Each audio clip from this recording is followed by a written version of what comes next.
Ladies and gentlemen, welcome to another episode of Killer Collab Podcast. My name is Tone Dev from Florida, Tony D. As always, I'm joined with Chris Lato from Reaper Films. Howdy, howdy. Hello. Where are we, Tony? I'm in a building. It kind of got high ceilings. But we're at Tampa Bay Screams today. What? Tampa Bay Screams down in Ramada, West Shore.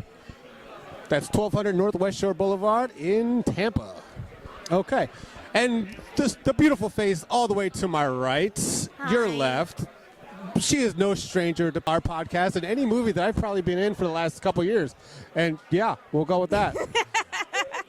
Miss Sushi Savette. Hi. Hello. Hello. How are we doing today? I'm doing great. Good. So I see there's a lot of people here. Have seen a lot of fans who've been signing their DVDs and Blu-rays? Have you been doing that? I've been signing some things. Signing some. Oh, what things did you sign? Oh, tits. Nice. Absolutely. Not for the faint of heart. Not for the faint of heart, but So they do this every year. Every year. Mr. Sean Donahue from Gator Blade Films. I don't think we're going to have a chance to talk to him today. He's a very busy man today. He's talking to everybody. Yeah, I said, you want to be on the show? He said, I don't have fucking time. Yeah. Exact words. So Email up on the screen. So we asked a few people to come over and talk to us, and so we'll have probably 4, 5, 6 different guests. That sounds good. That sounds good. Little segments. Yeah, some people you'll recognize, some you won't, but definitely some good characters from this event. It's a pretty good event. I haven't really had a chance to walk around. There's actually a lot of people here, and a lot of fans. Yep. But I don't know. Have you had conversations with any of them? No, I haven't. Why? I just haven't. You're not a very talkative person, are you? No, not really. Sushi's been walking around, recruiting, getting some smiles, A few names here. Felissa Rose is here. Denise Duff. Stephen Joffrey's from Fright Night. Felissa Rose, as you guys know, that has been on the show. Vernon. What's that guy's name? Vernon. I don't know. Vernon Wells? Yeah, he's from. He did Weird Science. Road Warrior and Weird Science, right? Yep. He was the Mohawk guy in the shoulder pads. The sleaze boxes here. Yes, many people are here. I'm surprised you guys aren't here. Why aren't you guys here? If you're not here, you're missing out. You're not in the Tampa Bay area and you're not here. That's the wrong move. That's the wrong move. But so what you got going on, Sushi? Lots of stuff. Lots of stuff. Do you have any releases this year? What do you got releasing? So we have Cheerleader Sleepover Slaughter is releasing. Yes. So we'll get DVDs maybe in a couple months. Yes. Be watching out for that. Kill Cam is premiering tonight. Very nice. And I get to fly out next week for Lord's Where's it House. premiering? Where's Kill Cam premiering? Where? Oh, here at the festival. I'm sorry. Oh, what, I'm a big dumb animal. Sorry. What time is that showing? Do you know? I think it's at 3. 3? Yeah. Oh, it's almost 3. Oh, yeah. I'm flying out to do a Lords of Acid music video on Monday. Lords of Acid? That's so 90s. So 90s. I'm the 90s, baby. You're so young. So young. I don't know. But it sounds like you got a lot going Lords on. of Acid had one of the coolest, I guess, CD covers of all time, right? The one with all the devil girls on it. That's what cool. I'm going to be. One of those devil girls. That's the whole way. Very cool.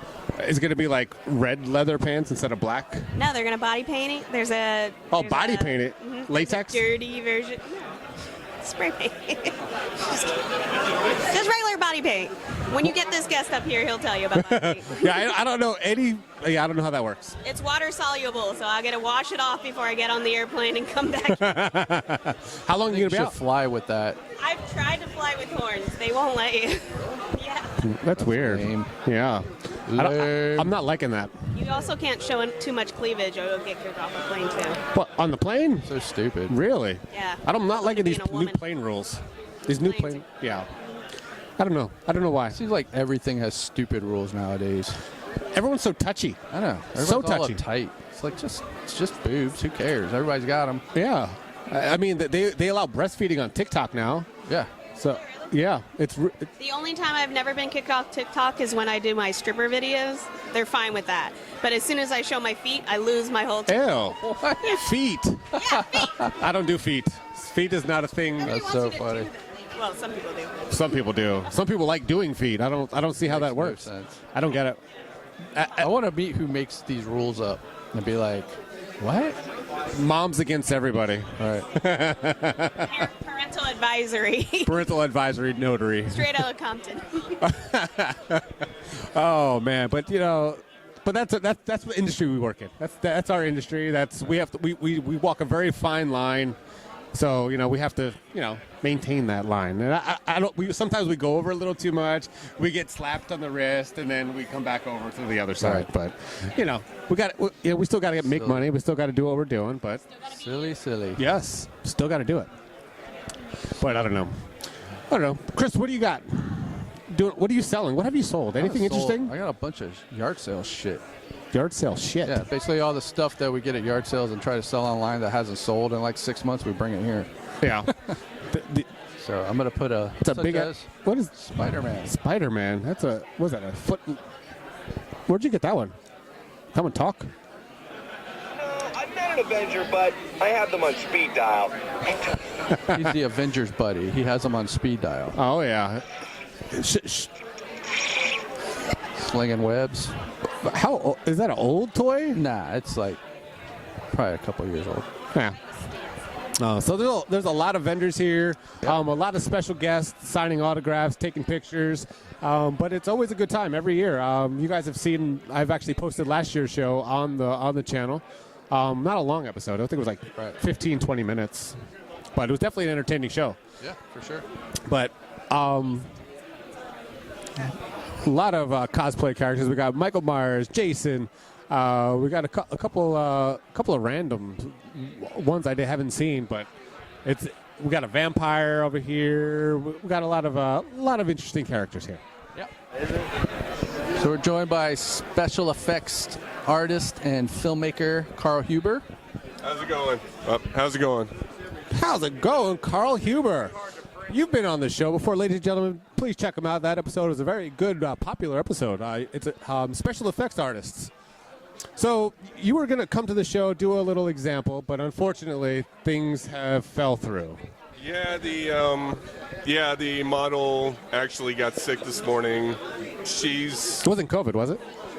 Yeah, it might actually be with the symptoms she was giving me. Oh boy. But it's an unfortunate thing. Like, she was actually really pumped to do this thing, and so we'll probably schedule for another day. But it's like maybe tomorrow. Probably. If she doesn't have COVID. Yeah, that's true. That's true. And we might actually show it on the channel as well. So stay tuned for that. So, cool. Carl, what have you been working on lately? Any new movies? When was the last time? It was July, right? The last movie that we did, or? Well, no, that was the Cheerleader Sleepover Slaughter with Chris Lito. I did all the special effects for that one, or most of them. Coming soon, releasing soon. Releasing very soon. I had a short film that just played maybe 30 minutes ago called Amy's House of Arts. Very nice. Yeah, which we did that for the Creature Feature Challenge. You get 2 weeks to do it, and I already had the stuff set up at my place. All the crazy shit to make it look like a artistic serial killer lived there, so making it wasn't really that hard. You already have the stuff in your apartment. And it looks like you won some awards. Very nice awards. How about that? Sean actually just gave me these awards. One's for special effects for the Amy's House of Arts, and the other one is for Best Actress, Lauren Crandall, who plays Amy in it. Very nice. Oh, yeah. Very nice. You are now an award-winning filmmaker. Finally. After 10 years, it's paying off. 10 long years. Because I've only won one award in 12 years.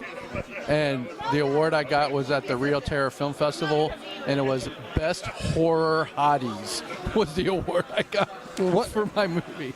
And I'm like, what movie was I that? don't think I can call myself an award-winning filmmaker for that. Well, just don't say what the award is I'm for. still working on it. Just don't say what the award is for. Yeah, I know, right? Say award-winning and So sizzy. white out or black marker over We it. were hoping to get like Best Picture, but yeah, we got Best Horror Hotties. Yeah, that didn't work out.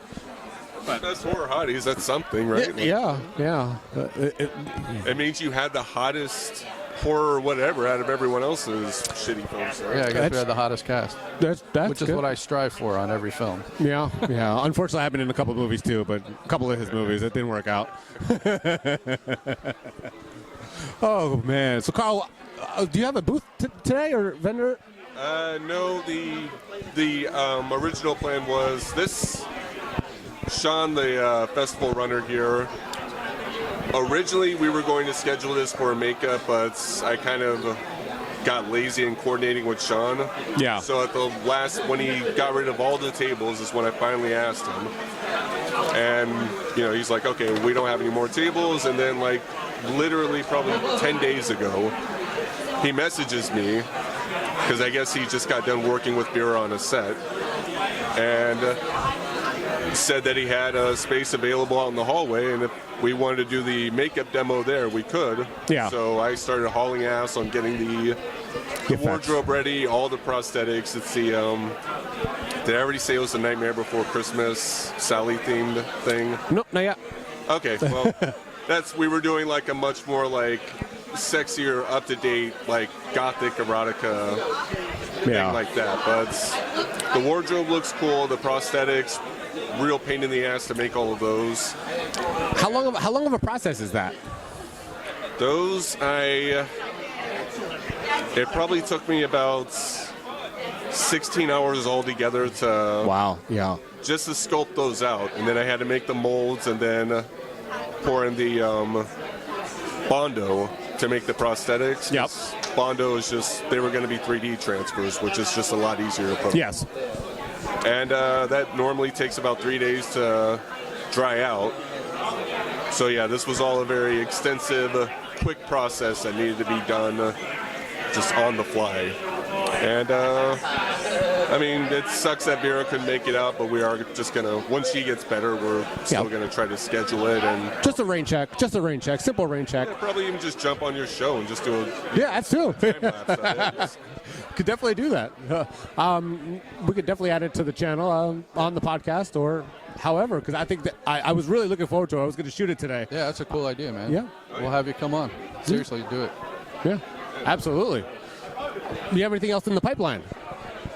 Well, I probably have a few more gigs lined up, but right now I just run an online store where I sell dentures, prosthetics, all this other stuff, and that right there with the convention season's happening right now. And all of this, there's tons of stuff that's basically going on right now that's just going to get heavier and heavier the closer it gets to Halloween. So that's what's going to consume most. Yeah, you're going to be very busy, so you're not going to be able to even have time to do any films. I think after September, the beginning of September, I'm capping it off for gigs. Like, there's not going to be any more gigs between September all the way up till probably after the first week of November. But that's not a bad problem to have. That's a really good problem. Last year it got pretty stressful because I was trying to squeeze in gigs during the Halloween season, and that just, you just set yourself up for failure with that. It's just, I mean, it all got done, but like I was just so worn out at that point, like I didn't want to do shit after Halloween. Well, you're a workaholic to begin with. Yeah, definitely, but just keeping up with the orders, and it becomes really repetitive, just making the same thing over and over, and it's, Are you still working like at a job? No, I pretty much just run the Etsy store full time. Yeah, like the whole 80 hours a week at a Chinese restaurant. That shit's in the past now. Yeah, that's what we call living the dream. Yeah. So how do you mark your website, or how do you market? How do you get the word out there? Right now, last year I was kind of just plugging it, a lot of Facebook pages, like the horror groups and stuff with product. But then I realized there was a way I could tag my Facebook page or the Crimson Hands Facebook page without running any kind of ads or any, because sometimes they don't accept that. Yep. So now I just put all the photo shoots, like just anything with a hot girl, Yeah, those generally work. half naked. There's this Bride of Frankenstein one that I did where all the prosthetics are there. She's pretty much wearing next to nothing. those get hundreds, thousands Oh yeah, of views. that's how he markets all his movies. Oh yeah, that's where I learned it from, right there. Where it's at. Learn from the master What am I doing of trying to make exploitation. what am I doing trying to make this dramatic shit when I can just get Let's like, make a comedy. Let's not. I mean, just get hot girls to do horror themed photo shoots, and there you go. You can ride that. I don't know. Barbed Wire was pretty funny, but hot chicks and nudity in that movie, but it was terrible. Horrible. But people bought it. Poor Pam Anderson. No, I agree. There's never enough. Yeah. Never enough. But Terrible. yeah. The Pamela Anderson sex tape had a plot line in that movie. Oh, absolutely. Did you watch the Hulu? The Hulu? Yeah, I did actually. Yeah. I still haven't had a chance to watch that. Dude, Lily James was fucking amazing. Like, she was Pam Anderson. Yeah, she nailed that shit. Yeah. The makeup and, like, everything, even her boobs looked like hers. Like, they used, like, prosthetics. Amazing. Like, it was crazy. It was almost like you were watching her on TV. Like, it was so good. Do you think that really good affected? job with Do you think that affected Sebastian Stan's Marvel, Disney type of? What, his talking penis? I don't know, maybe. I mean, is it really? Because oddly enough, because Vero's probably going through COVID right now, but I finally got caught up on the Marvel movies last year when I got COVID. Yeah. At this exact same time. Oh boy. Yeah, like early June is when I got it last year. So, is there really anything left for that character, the Bucky character in the Marvel films? Like, I know. Winter Soldier. They just did the Winter Soldier and Captain America Winter Soldier the show on Disney. And so I mean I think they're still because they're still going to do that buddy cop thing. I think they're going to do that for a little while. Was anyone really interested in it? Because I tried watching it. It was kind of. I mean that was more like passing off the torch to I can't think of his name. Falcon or Yeah, Falcon. I was Anthony Mackie. That's all. Sam. Yeah. I was looking for his real name. I was like, Anthony Mackie. Well, when it came to all the Marvel spin-off shows on Disney Plus, that was probably the one that I heard the very least about. Yeah. I think that was the first one. Wasn't it the first one that they did? That was the second one. First was WandaVision. First one was WandaVision? Yeah, then they did that one. Was that the site that didn't who the hell was the Thor's brother? Like, what was that? Loki? Yeah, Loki. Didn't that one come after WandaVision? That was the third one, I think. I think Loki was third. See, I don't know about the. I guess WandaVision was the first one. Yeah, and then Captain America, then Loki, then. The Hawkeye. Oh yeah, Hawkeye. That was actually one of my favorite. I liked ones. Hawkeye. That was really good. Yeah, that was fun. Yeah, and then there was. She-Hulk is going to be coming out. She-Hulk's coming I out. think the She-Hulk looks awesome. I think It's there's getting a lot so of much hate. CGI. I don't care. So man. much I'm CGI. about the like story and shit. Like I think it looks really fun.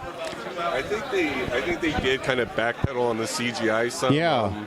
Yeah, because there was a trailer that was very CGI-ish, and then they released another one that had more practical in it. Yeah. Yeah. But yeah, the first trailer they released was so much CGI. It looked like a cartoon. Like it was so bad. Trailer, like, It was so. I was like, oh my god, it looks terrible. Then they had the Hulk with the actual Hulk in there, Professor Hulk, and he looked good, like movies. But then they showed her, and I was like, oh, what are they doing? Like it was terrible. We were saying she looked like Shrek's wife. Yeah. Fiona. I'm gonna have to try to check that one out. Yeah. If it's even still available, they may have like Pulled Sonic it. the Hedgehog that shit. Yeah. Probably did that. Really quickly. Took ugly Sonic out of there. Yeah. Cool Well, though. I'm happy they did that. Fans have like input now. Yeah. You know what I mean? Like they did. They totally did that with the Sonic movie. They didn't have that before. Like, well, social media took over everything. Like now, you complain enough, they're like, okay, all right, we're gonna listen. They tried doing it with Cats, but it still didn't work. Yeah. I think they so bad. finished Cats, and then they showed the trailers, and they didn't want to go back and they're like, "Oh, we wasted all this money on it. We're not going to put more money in this dumpster fire." Just release it. Well, if you like, when they actually released it, the CGI wasn't even complete. Like some of them were just wearing like green gloves or something. Yeah, like, it was like horribly rendered. It was like they cut halfway through rendering. Yeah, they didn't even bother like CGI the paws on all the way, and they were like, "Well, we're just going to have another re-release." Like no one else wants to see this fucking thing. Like, and no one's going to buy it a second time. Yeah. If they did buy it. They didn't want to see it the first time. I mean, I think the only people that bought it are people, musical fans and That's it. No, that's it. Musical fans. I don't even know if the musical fans wanted to see it because they were probably such a big fan of the Broadway production. Like, they didn't want this film messing that up. Yeah. Yeah. Yeah, I don't think they even marketed it. It was so bad, but there was so many stars in that movie, but you couldn't tell there were cats. Like it was not even, like, why even, I don't know. I don't even know if the original trailer for that exists, but No, it was, I don't think so either. I remember when I first saw that trailer, I was like, what the fuck are they doing? Yep. Like, it was so stupid looking. I was like, oh my God. And then it kind of came out like back to back, like Sonic and that trailer, like Yeah. both came out around the same time. Was it the same company that did the CGI? Because it looked terrible. No idea. It was terrible. They're out of business. It's kind of funny because I was watching the Chip and Dale's movie. Yes. Yeah, and Ugly Sonic actually has a role in there. Like, Really? yeah, he actually plays a major role in this movie. Like, he's even called Ugly Sonic. That's why I gotta look that one up. I definitely gotta look that one up. But I don't know. C'est la vie. But I think that company is out. They fired whatever, and then they put on another CGI company. Or That's good. it was just bad.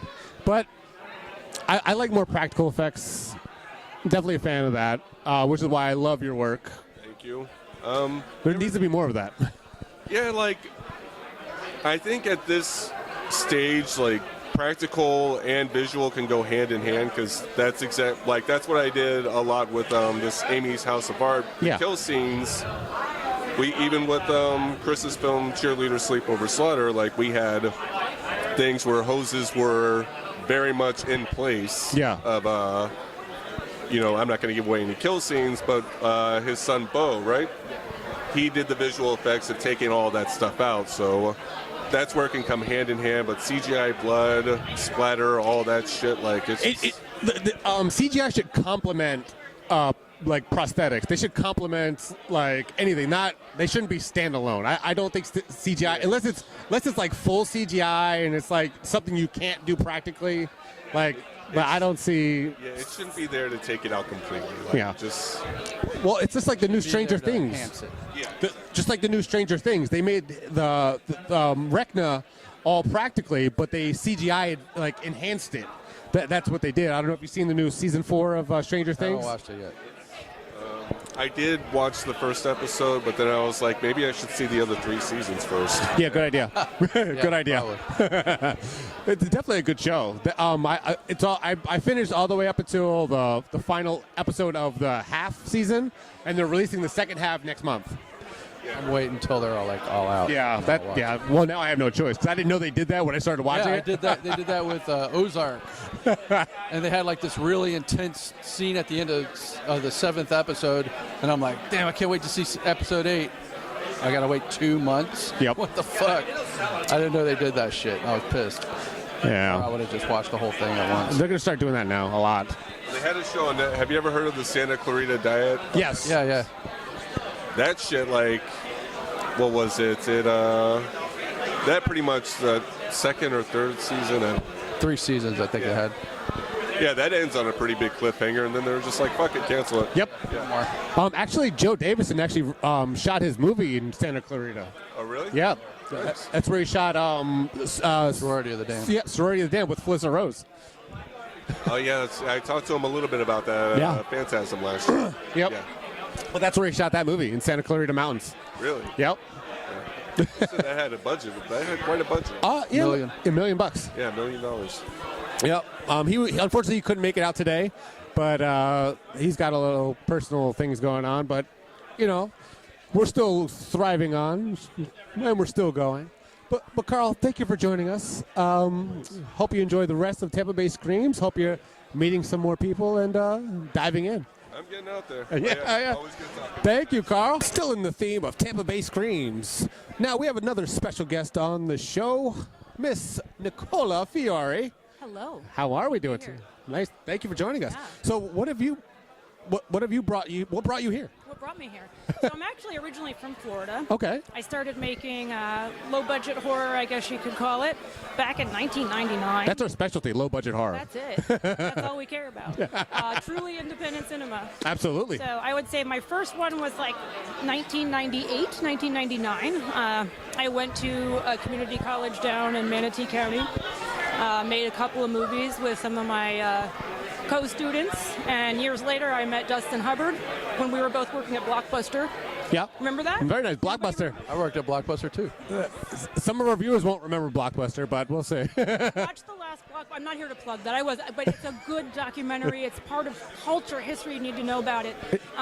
Is it still in Washington or Oregon? The last Blockbuster. Washington, right? I believe there's Is it Oregon or I Washington? think it's Oregon. Yeah, I think it's Yeah. Oregon actually. And I believe there's an Airbnb. They're an Airbnb. You can go stay there. That's fantastic. You know, I met my wife there, Melody, Dustin Hubbard.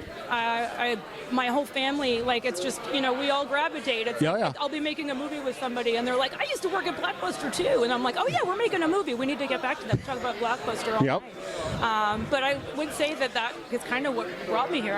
Film school, Blockbuster. I loved doing independent, low budget, like movies with heart, I guess you can call Very it. nice. Yep. And I moved support to New that. York City probably. When did I move to New York, Dustin? I don't know. It feels like a million trillion ago. Probably like 2005, 2006. Okay. Did a bunch of movies with Trauma. Did a couple my own things.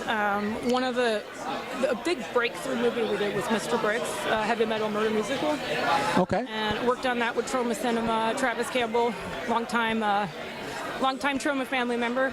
Are you also a singer-performer? No. Okay. Well, I had to ask. Kinda. I mean, maybe like my parents were musicians. Oh, very That's nice. what I think gave me the confidence to try and do it. It was my first time ever singing, but it really wasn't about me. That story really is about making a nice experimental movie. It's kind of ahead of its time a little bit. I don't think people really got it at the time. Yeah. There was like a lot of strong female fighting a man, and it was Oh, yeah. at the time there was a lot of like action movie that was like men, and I want to say that they even took me off the cover for a minute. Oh, because wow. They just didn't know how to market it, we're in a much different place Yep. in cinema now. Yep. It looks a lot different. Well, the 80s were like that too. In the 80s, they had a lot of power women movies. They had Risky Business, not Risky Business, but what's that movie with Top Gun. Working Girl. That's the one I was thinking about. That's the movie I was thinking about. I was like, business working. I couldn't think of the movie. But yes, a little before everyone's time. But please watch these movies. This is why we do what we do, because we have the motivation, and that's what made us do movies today. I don't know about. Apparently, filmmakers, a prerequisite is you have to work at a video store. It's true. I don't think I ever worked at a. I spent a lot of time in them. I dated a couple girls that worked in them. That definitely counts. Okay, that works. I mean, I got paid in different ways, but well. Some kind of arc where, like 6 degrees of bacon. Yeah. 6 degrees of block. That works. That works. That works. Worked at one, dated someone that worked one, dated someone who knew somebody that worked at one. the guy that all did that counts. thing. Yeah, the guy that did that thing. So, I know that guy. right? He's a good guy. Especially from New York. So, what have you released recently? I didn't release, but I did a film called Haunting of Mia Moss with Brink Stevens, who's also at the event. I shot it with Dustin a few years ago, and Jake Zelch directed it. It's his first feature. It's available on Tubi. Very nice. You can watch it free on Tubi. There's commercials and everything, so it's the new Blockbuster Tubi, and you don't have to even pay a late fee or a rental fee or anything. It's kind of incredible what Tubi's doing for independent cinema. Yeah, absolutely. Plex too. Plex is doing a lot of that stuff for. Plex. We just got a couple things on Plex, Yep. a couple things on Tubi, so we're getting there. Definitely. Well, do you have anything in the pipeline now? I'm back in Florida, part of the mass exodus, getting back to Florida from New York City, and we are in kind of a transitional period in the industry. Maybe you guys can tell me what I don't see, but I'm kind of looking around, and I'm like, I think there's going to be sort of a new chapter. Yeah, I think Yeah. me and Sean are pretty much the only ones doing stuff. Chris Woods, he does stuff, Sleaze Box. Dustin's still doing some stuff. Steve Balowitz, Key Hornick, they're doing stuff. Yep. Well, a lot of originals down here. We're trying to build the community back, build it back stronger and more efficient. We have right now, egos. like we don't really have egos now. I love that about Florida. There was a lot of egos before. Yeah, there was. I remember I started Yes. here, and I'm like, I want to go to New York where people tell you what they think about you to your face. Yes. And that there's nothing wrong with that. Nope. Getting a little bit of feedback makes us better. It makes us evolve, right? And I'd rather have somebody tell me to my face, and I can also tell somebody to their face. There's Yes. there's Yes. just an honesty there that I appreciated very much. And coming back down here now, I think that people, I see a lot of people kind of intuitively doing this because they love it. Yes. And that's really why we should do it. It's certainly not for the money. No, please, no. When you do make money, you sometimes don't realize it, and you're like, somebody's making money. I better go claim some of that. Yeah, but then we just want to make something else with the money. So we don't really. It's not really making money. It's just moving it to the next one. Recycling it. Yeah. Snowballing and Yeah. making it the next one bigger, But that's good. Maybe one of them catches storm and blows up. You never know. Because I think I have I'm in 5 of these movies or 4 of these movies up here, and I think one of them is the one that's been Naked Cannibal Campers is the only one that's pretty much blown up the most. Right now, we're hopefully trying to get a sequel done, but story's still being written. But hopefully that one comes out. Hopefully we get that one started. I don't know. Hopefully. That sounds like fun. It was definitely a lot of fun. And a lot of. I will say, there's a lot of fun titles in Florida. Like nobody here takes themselves too seriously at Nope. all. No. Like, comedy is not dead. Nope. Yeah, we just finished. Actually, I just gave the files to Chris Woods to make Blu-rays and DVDs and all that crap. The Cheerleader Sleepover Slaughter, which I just directed in. How did we shoot that? February, I think we shot that. And February or March. literally just finished it like last week. So Definitely a fun one. I'm only a producer on that one. But Yes, you are. I don't get killed in that too one. busy. I am busy. Right after this, I have to go to work. You got to save your lives. I don't have one of those. Oh, we're here. We're saving it. We're filmmakers. We don't have lives. Well, I'm going to go ahead and give my life back to filmmaking. Absolutely. You claim it, you give But it it's back. it's fun. It's a hobby and our life. So it's like double-bladed sword where we enjoy doing it, but then it stresses us out, but we still love it, and then it gets us on both ends. Labor of love. Absolutely. Yes, absolutely. So, how many films have you done, do you think? I don't know. This is almost where I'd be like, Dustin Hubbard! Because the funniest thing happened, actually. I know I've been doing this a while when there's something that you've been credited for that you don't remember. Yeah.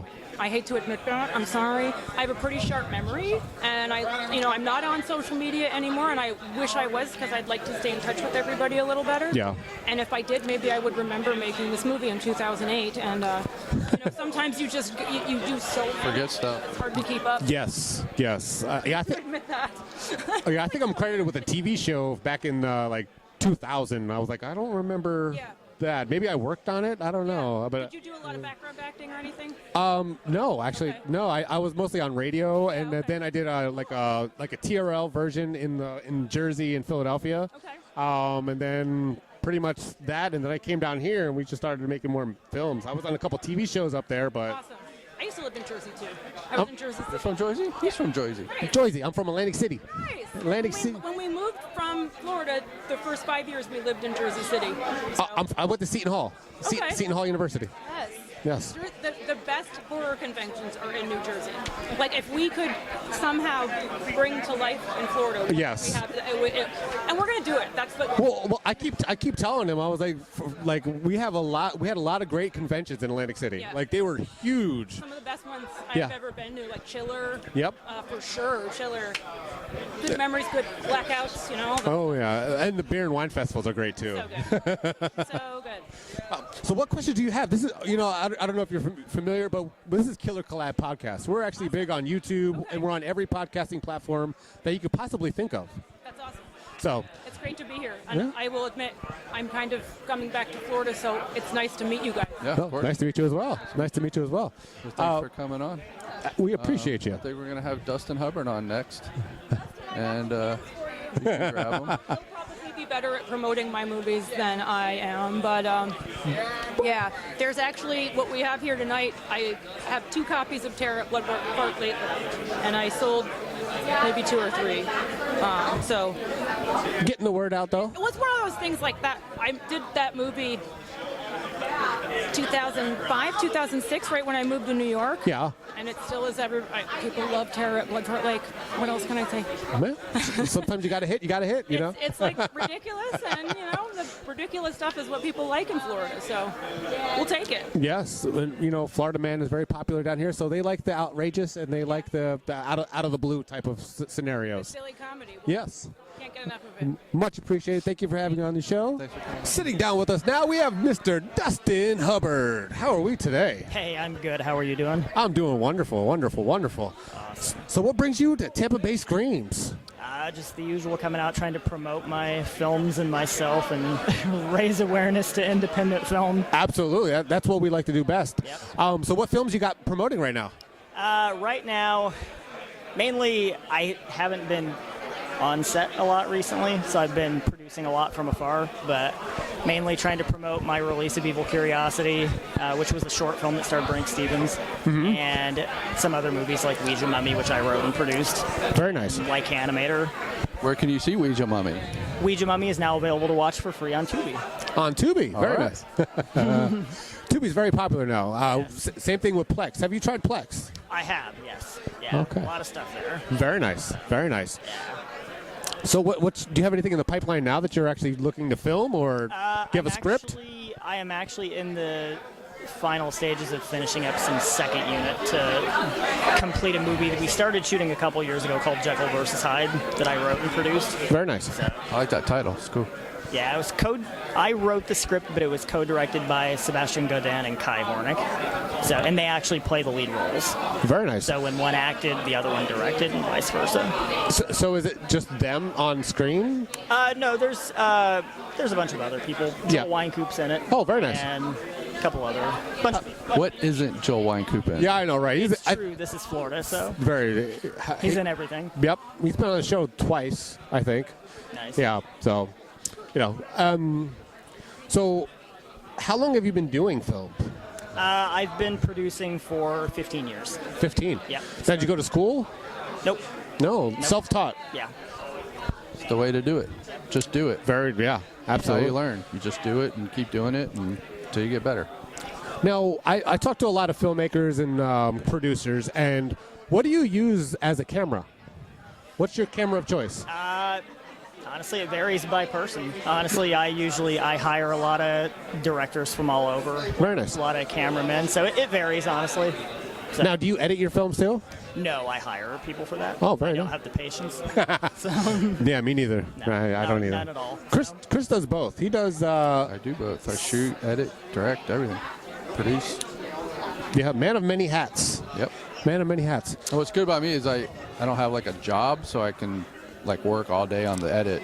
Yeah. So I think we got I think Naked Cannibal Campers, I think that was edited in 2.5 to 3 weeks. Yeah. It was a very quick long. turnaround. Very quick turnaround. And then the cheerleader movie, I had a rough draft in 10 days. I had a rough draft of the movie, and then gave it to Tanner, and he kind of he did the score and some Very good. effects and stuff like that. So Miss Tanner. get him out. Yep.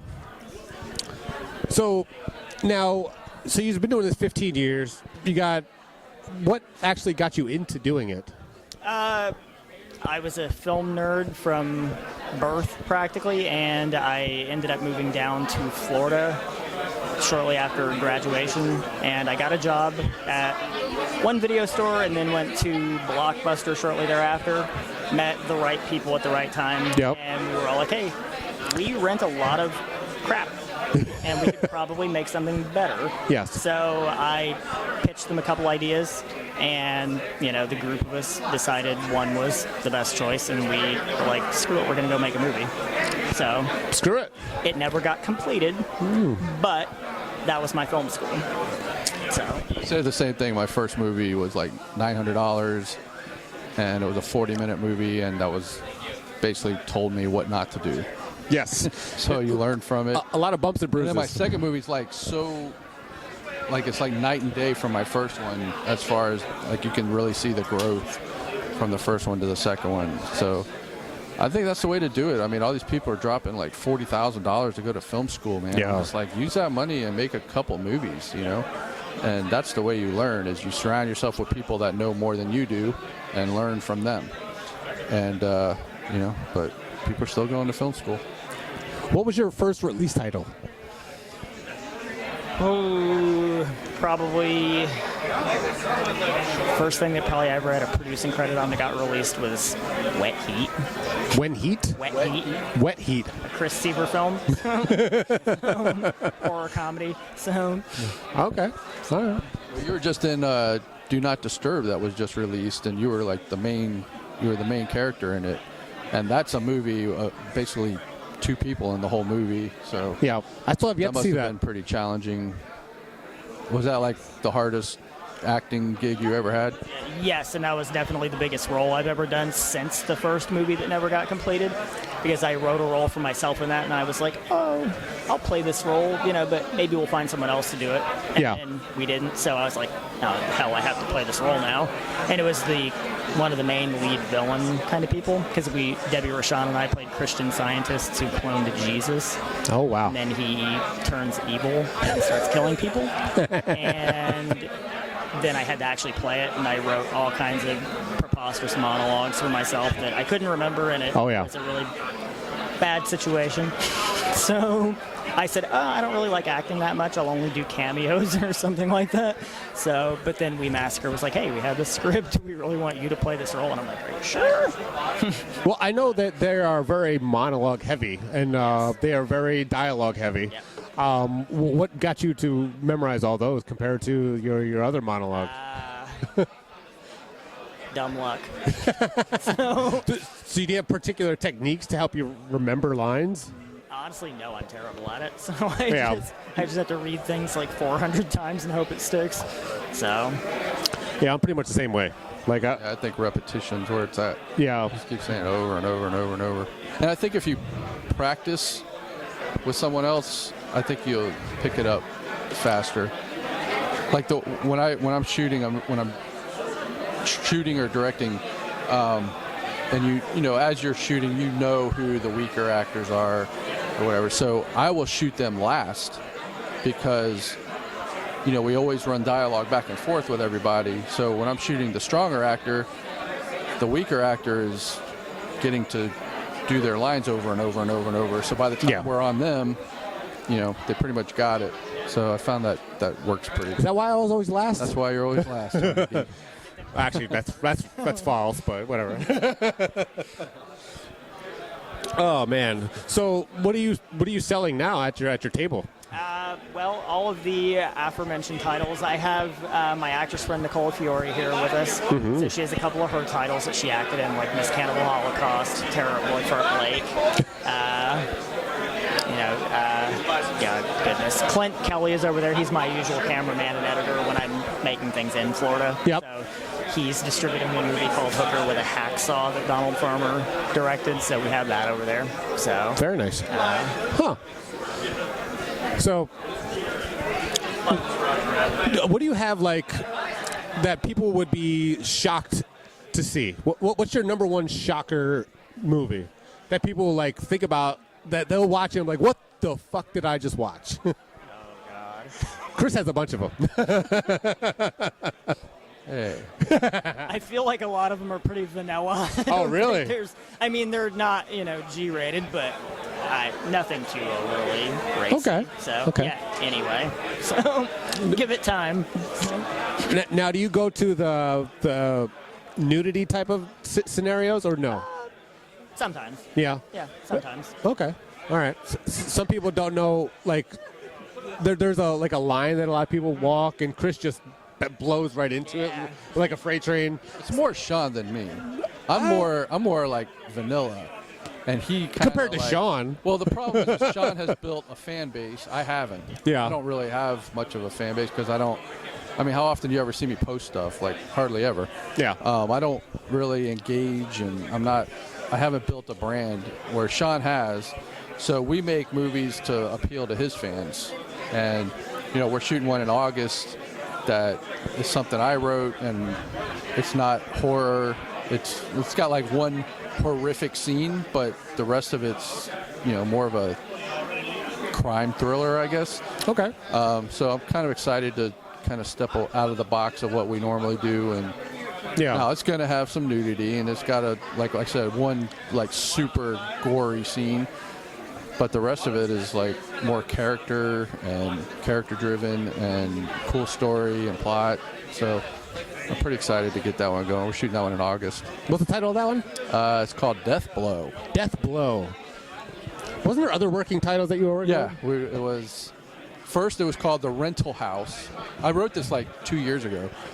It was called The Rental House, and then that movie, The Rental, came out on Netflix. Yeah. And I was like, well, fuck, I can't use that name anymore. And then we changed it to Moneybag. And then Sean was like, I don't really like that title. So I was like, all right, we'll come up with something else. He goes, how about Death Blow? I'm like, I love it. Let's do it. So if you don't know what Death Blow is, if you're a Seinfeld fan, which I know you're not, Kramer and Jerry were going to the movies one night, and they were going to go see a movie called Death Blow. And it was like a fake, fake made for the show movie. So everybody's going to see what Death Blow is all about. So you're going to try to capitalize on that? Absolutely. We're capitalizing on the Seinfeld fans. Yeah, well, I can see that. You should say on the Blu-ray, mentioned in Seinfeld. Right. Find out what they went to see in Seinfeld. Fictional movie from Seinfeld. Now, when you do marketing, what do you generally use for marketing of your films? Really just social media. Social media? Yeah. Like Facebook and Instagram. And see, Chris, you need to learn how to use Instagram. I need to learn how to use something because we don't make any money. If you ever do, let me know how. No, we all want. That's the mystery right there that we all trying to figure out. Yes. But I don't think anybody has yet. So. Yeah. Well, I think I don't have any more questions, Chris. How about you? No? Thanks for joining us, Dustin. Mr. Dustin Hubbard, thank you so much. Thank you for joining us at Killer Collab Podcast. Now joining us to Tampa Bay Screens, we have Mr. Chris Woods. Chris is the owner of the Sleaze Box. The Sleaze Box. More popular indie film companies around. Absolutely. So what you got going on right now? Well, right now we got the Sleazebox table with the Sleazebox girls and Bob Glazier. And we have our latest film, Kill Cam, which is playing probably in another 20 minutes at the film festival here. Yep. 3 o'clock showing, right? 3:40. 3:40. So, okay. So tell us a little bit about that. All right, so Kill Cam it's about a former actress, model, who's kind of gone insane and now she wants to be a filmmaker, but when she films people, she kills them on camera. Very nice. And she also hears voices from a ventriloquist dummy, Willie. So interesting. And she takes orders from him, or she's in his head, and then and then she's obsessed with so Katie McKinley plays the lead, and Sushi Yvette Holder is this current model that she obsesses over, and she somehow lures her to be in her film. So, and then she plans to do bad stuff to her. Well, okay, interesting. I definitely want to watch that one. Yeah, sounds fun. So, do you got anything working in the pipeline now? What do you got? You've been pretty busy. Yeah, a couple things this year, right?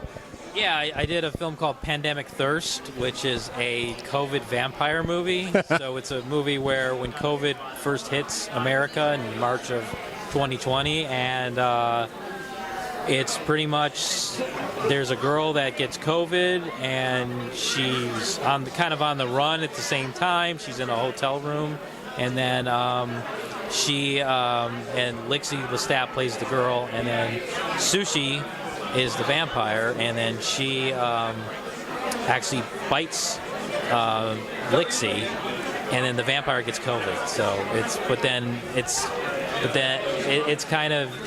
that twist happens in the movie. So I don't want to give too much away. So. Nope. Well, yeah.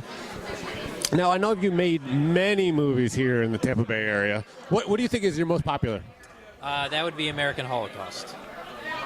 I would agree. I think I haven't seen it personally, but I mean I definitely should. But You got to watch American Holocaust. Yeah. That's the one I hear about most. Yeah. That's definitely the one I hear about most. Now, so didn't you just shoot one with Sean? With Sean? Yeah, Satan Lives. Satan Lives. Satan Lives. The Illuminati Hotties. When is that one coming out? That should be coming out early 2023. Early 2023. Yep. I'm in that movie. Very small, very short role. I was actually going through Hey, I'm in it too. I didn't know that. We're throwing dollars at the strippers. Oh, I wasn't in that scene. I should have been in that scene, you were but I wasn't. absent that scene. Yeah, I was kind of dealing with cancer at the time, so cancer patient. So I was Takes precedence. a little bit. So I couldn't Over appear throwing money at at some of the strippers. better scenes. I think if you were there throwing money at the strippers, you probably would have felt better instantly. like cured my It cancer. would have been cured. I don't know, because the cancer was in a particular area where would have been stimulated incorrectly. Are you guys done filming that movie? Pretty much, yes. So right now I'm finishing editing Pandemic Thirst. Once that's finished, then I'm going to start editing Satan Lives, and then we'll have an Indiegogo for Satan Lives probably at the end of the year. And like I said, it'll come out sometime in 23. Very nice. So very busy. So tell me about your newest Sleazebox release. Oh, so our latest Sleazebox release, we have a couple of them, but the one that just came out on a pre-order is the complete Sleazebox web series, which is this is how Sleazebox came to be. Myself and filmmaker John Miller back in 2012, we had a YouTube show, and it was called The Sleazebox, and on the show we would do top 5 countdown. So say like top 5 exploitation filmmakers, top 5 actresses from the 70s, or top 5 VHS covers, and then sometimes we have a guest on the show and they would have their top 5, and then we have the ultimate top 5. So we go through our picks and figure out which would be on the ultimate top 5. So finally, it's the Sleazebox 10th anniversary, so I'm releasing that as a Blu-ray. Nice. That's kind of like what we started doing. Yeah, well, we first started the show. Our top 10 movies you haven't seen before, or good movies you haven't seen before. Yeah, a lot of them got very We big. got like a lot of views on them. Yeah. And we got Joe on the show, and then now we just have guests and don't even do that anymore. Hey, now we're just like over 20,000 on every video. It's been crazy. Yeah, it's just been blowing up. I don't know.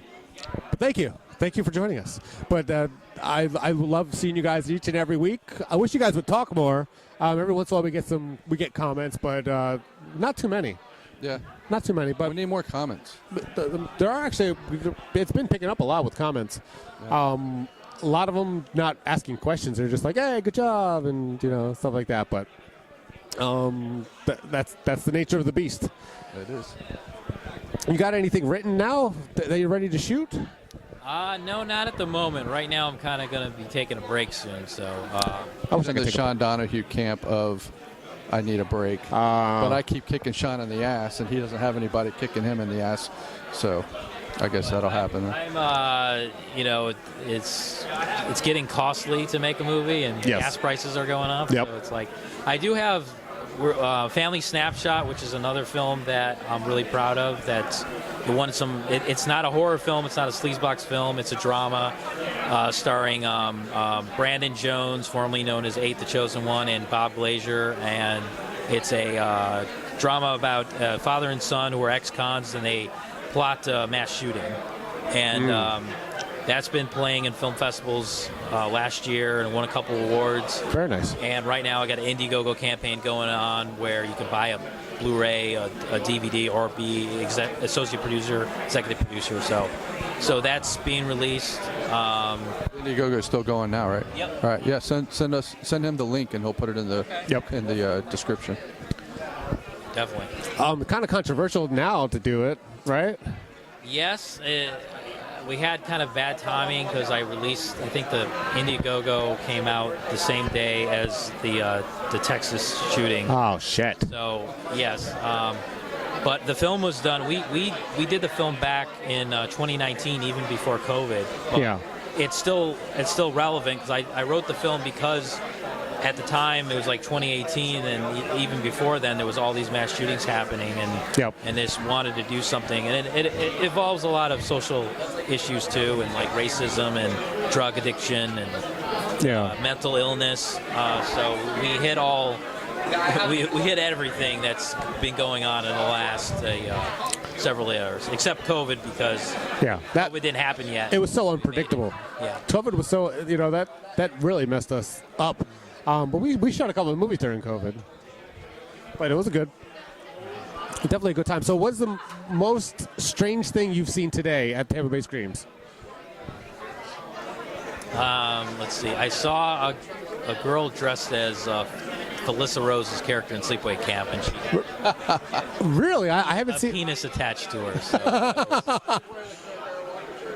no, she's like it's like she's naked, but she's in a whole like bodysuit, and I think she might be friends with Felissa. So yeah. Oh my God, that's so funny. I didn't see that one. I saw her walk in, and like she's kind of covering it. She has like a. Oh, probably because there's kids around. Yeah, but then, I think there's one kid I saw. Yeah, but you can see it. It was flapping. So I was like, wait. I know how that is. I know how that is. Supposed to be, and then I'm like, oh, I get it. Oh, now it's yeah. I think if you're bringing your kid here, you're not sheltering your kid from anything, which is a good thing. Here you see a lot of things that are questionable for MPAA ratings. Right. Let's just put it that way. But it's all in fun. Absolutely. So, Chris Woods, thank you for joining us on the Killer Collab podcast.